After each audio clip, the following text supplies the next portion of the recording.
Generally speaking, I'm not a fan of passive skill mechanics in D&D.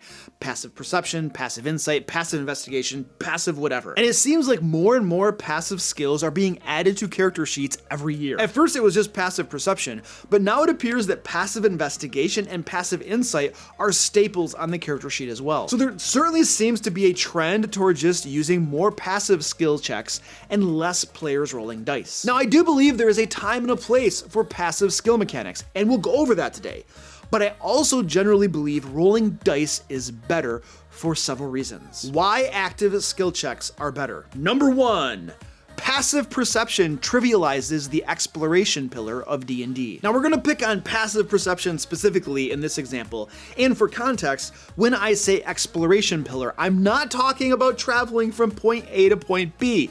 That's not exploration. Exploration is an ongoing act in the game whereby characters are exploring their environment, be it in a castle or a dungeon or a town home, using their noggins, piecing things together, and discovering useful information or cool secrets. I did a whole video on the 3 pillars that delves into more detail. Anyway, the point is that part of the exploration pillar involves searching for and discovering secret doors and traps. Now, I don't know about you, but I've had players who have maxed out their character's passive perception out to like 24 or something ridiculous. So if we used their passive perception to reveal secret doors and traps, they would simply auto-find everything. And that knocks the legs out from underneath the exploration pillar, because there's no need to poke around, look around, and explore your environment and then maybe possibly find stuff and be rewarded for having put forth the effort of doing so. Everything just magically reveals itself. Now, sure, maybe that player doesn't care about exploration.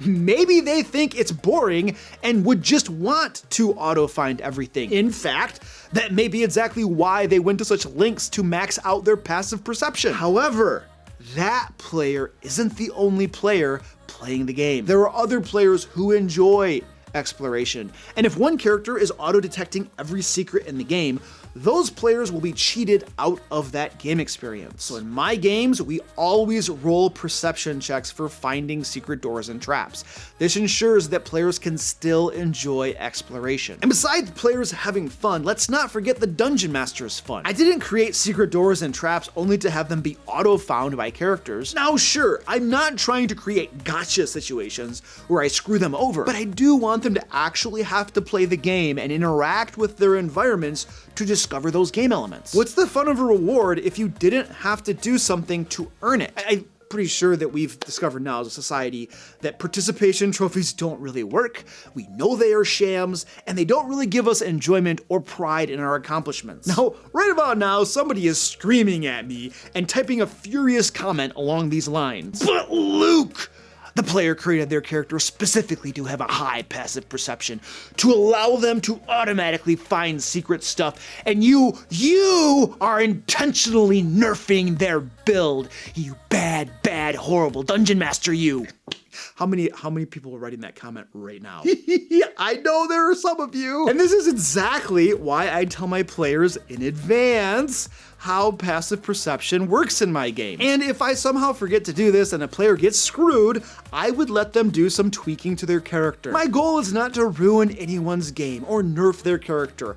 I want to elevate the game experience for all players by ensuring that the exploration pillar doesn't get the shaft. By the way, if you're looking for easy to use, professionally made 5e resources, or perhaps want to play D&D with me, might I recommend becoming a DM Lair patron? My patrons get an issue of Lair magazine every month that contains 5th edition adventures, digital maps for use on virtual tabletops, traps, puzzles, new monsters, and other cool stuff. DM Lair patrons also get map packs, city tiles, and lots of other amazing 5e resources. Furthermore, I run a D&D game every month, and I choose the players from my patrons. Or maybe you've just found my videos and other free resources super helpful and would like a way to say thank you and become a part of supporting the ongoing content I create for the D&D community. I should actually say we create, because I have a whole team of people that help me do everything that we do. Either way, you can learn more and become a DM Lair patron at the link below. Number 2, passive skill mechanics make the game more bland. When the bard rolls a 25 on their performance check, amazing things can happen. Likewise, when they roll a 1,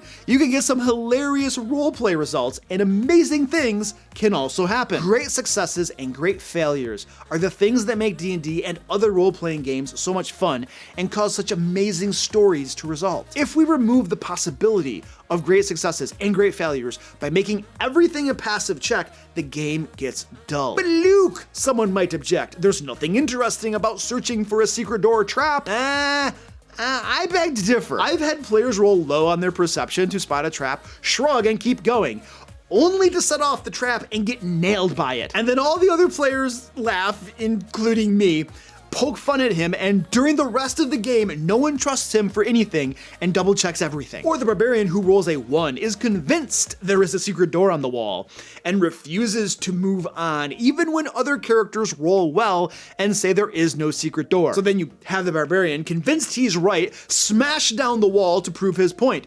And then the group gets a nice shortcut to the final boss. So don't tell me that nothing interesting can happen when rolling perception checks. Number 3, passive mechanics increase the workload for dungeon masters. Sure.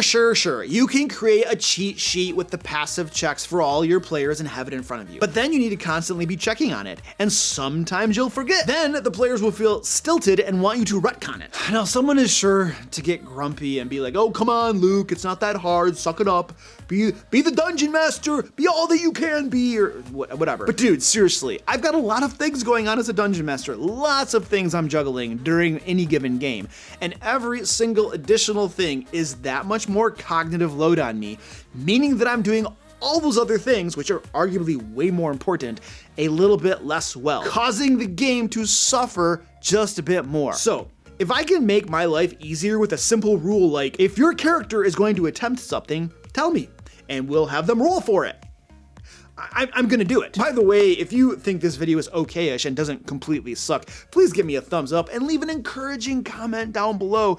Do your part to alleviate my mental duress, unless you want me to cry myself to sleep, you cruel human being. Number 4, passive mechanics can nerf some character features. The rogue, for instance, gets reliable talent at level 11.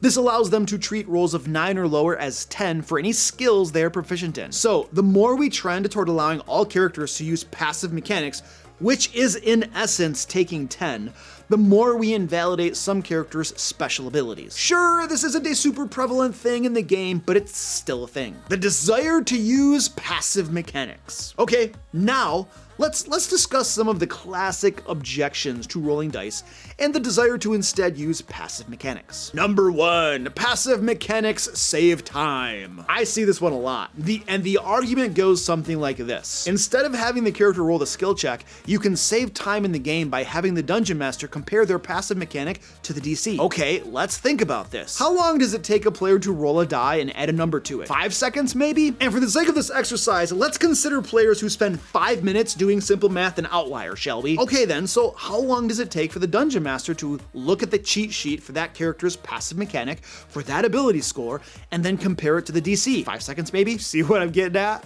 Are we really saving time? Time is being spent either way. But Luke, someone will cry. There's always somebody out there crying but Luke, apparently, I don't know. What about the character who searches every door for traps and every wall for secret doors? That accounts for lots of game time that could be saved if the dungeon master uses passive perception and just tells the group when they run across a trap or secret door. And I agree with you on that one.